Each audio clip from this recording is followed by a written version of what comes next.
look at the financial regulations that were issued by the Minister of Finance a long time ago.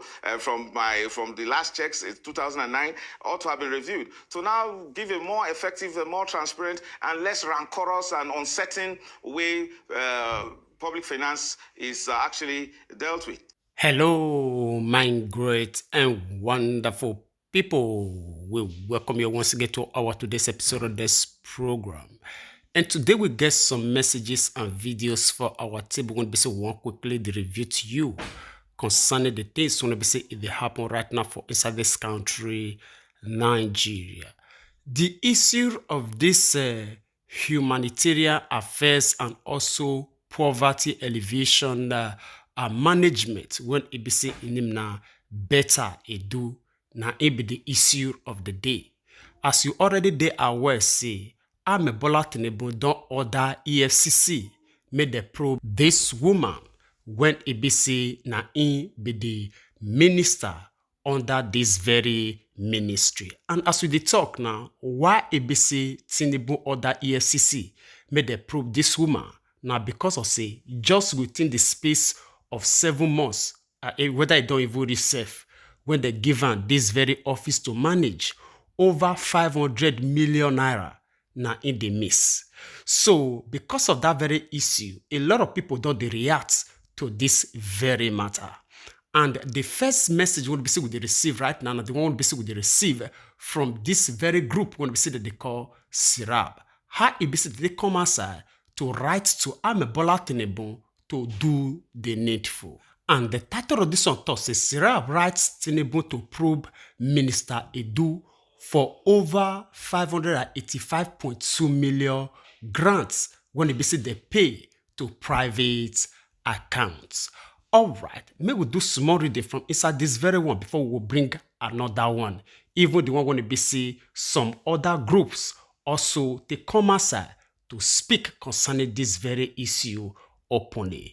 And as we put our hand for inside this matter, the comic also understand say this group will be said that they call socio-economic rights and accountability projects when they equally known as Serap don't come outside to beg Bola Tinubu as the president of Nigeria to give order to the Attorney General of the Federation and also Minister of Justice when in name na Mr. Lateef Fagbeyemi's son and the relevant agency, which is the anti-corruption agencies, to promptly and also thoroughly investigate the alleged payment of 585.2 million naira into a private account by the Minister of Humanitarian Affairs, when in name na Betta when it be said the thought said they intend for distribution to vulnerable people for the states of Akwa Ibom, Cross River, Lagos, and also Ogun states.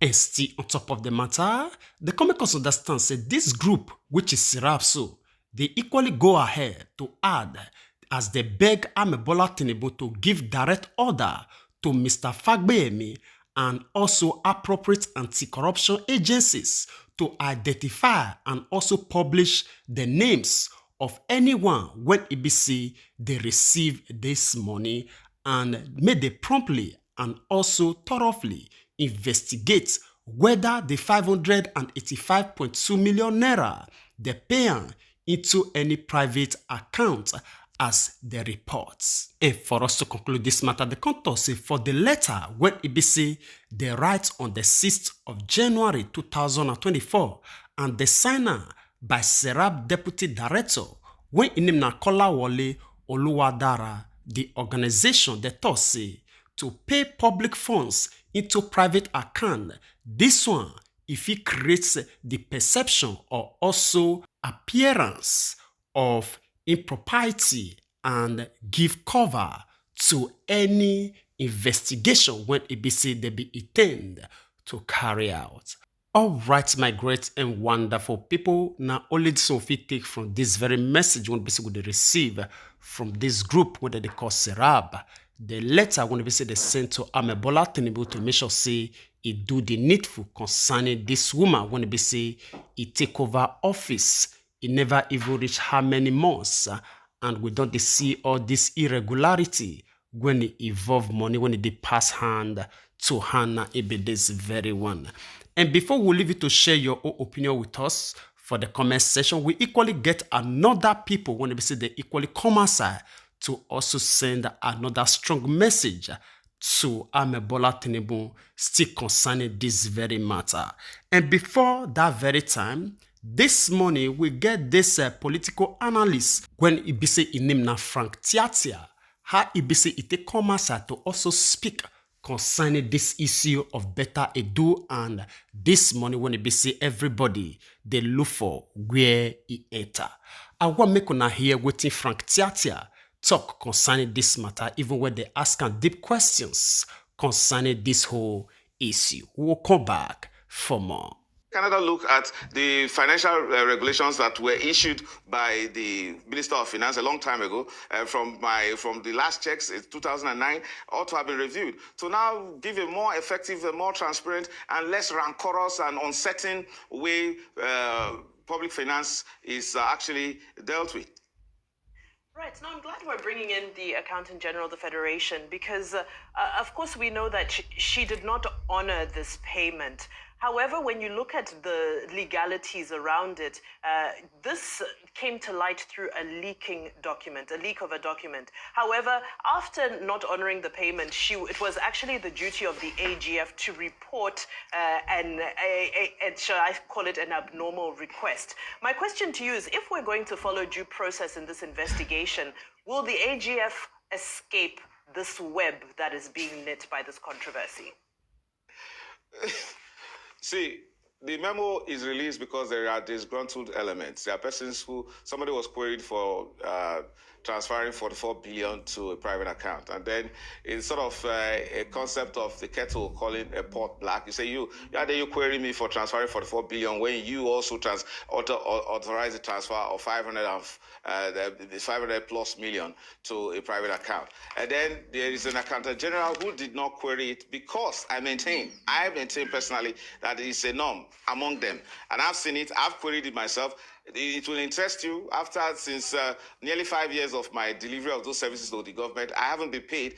Probably, and even the money that I returned to the private account from which I was paid hasn't even been paid to me, probably being punished for not following the norm that they have established. They established as a tradition among themselves. That's the reason why the Accountant General of the Federation did not query it. Yes, indeed. And again, I will not rush to a conclusion until I challenge them, especially the Betta Edu and her handlers, that if they maintain that the idea of payment of monies, government monies into a private account is according to due process, let them provide. Let them be able to come into the public square and explain and give us how much it is in due compliance with whatever directive that the president has made. Interestingly, the financial regulations being the directives of a minister, a co-minister, just like Betta Edu herself, one wonders whether if she's subject to it. That's a different matter. The president will determine that, or probably if those who are planning to go to court make that an issue, and the court will determine that. But clearly, what's important here is that definitely the Accountant General of the Federation, it did not believe that what Betta Edu had requested was illegal. If she did, she would have said so. What she did, from what the reports I've read, is simply that you process the money yourself as a ministry and take responsibility for it. We won't do it since we are not going to be accounting for the disbursement of those monies to the ultimate recipients. Well said, Frank. Now, of course, you mentioned the retreat earlier on that was expensive, like you said. I'm wondering if, the minister didn't really learn much from there. But if we go back to what preceded the retreat, when it came to the screening process of her and the likes, what would you like to see shift when it comes to how those who are supposed to hold public offices are both appointed or approved, whatever the case may be? Well, in our country, we have very minimum requirements for public service, especially political public service. You don't really need to know much or display so much acumen and in terms of being able to handle public office. We've seen central bank governors that have a single Bachelor Arts degree in history, and probably at those times we saw very much stable monetary policies and monetary situation. So it's very fluid to determine qualification. However, there's something quite instructive here is that when our country gives these women a chance to participate in public office, there's expected to be a shift from the fact that corruption has actually always been driven by the male folk as a matter of history. It becomes very painful that when women, whether it's Halima Shehu or Betta during this time, or when it started with Patricia Ete, and then they are all being smeared with these issues of corruption, it becomes very painful for me. I wouldn't want to shift. I still believe that Nigerian women are capable. Ugozie Okonjo-Iweala still stands as a very strong testament of integrity and capability, and wide international acceptability. Nevertheless, I look forward to a situation where these women will actually be subjected to thorough scrutiny, and if they are found wanting, the president should do the needful. However, as it is now, the bandwagon effect is simply saying crucify them, whereas I, as a lawyer, I first of all assume the innocence of all those concerned until any form of guilt is proven. All right, my great and wonderful people. I believe you don't hear everything from the mouth of Frank Tiatia concerning the way when he also speak concerning the Attorney General of the Federation, Mr. Latife Fagbemi-Misana. And I believe this one, now the person when this group Serap, they call upon for Amebola Tinubu to give go ahead to probe this very woman. And here waiting Frank Tiatia talk concerning this same person. Tell me, thief no fit carry thief enter courts. If thief carry thief enter courts, tell me who will be the one to accuse the other.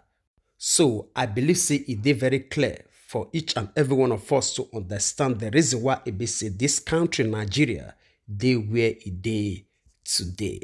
All right. I don't really get much time to waste again. I be even promised to say it get another group when we're supposed to also bring their message. And because of time, we will take that message to our next broadcast. I bear with us. We would like to draw the line of this very broadcast here. We'll see you again when we see you. Remember, we love you all. Bye-bye.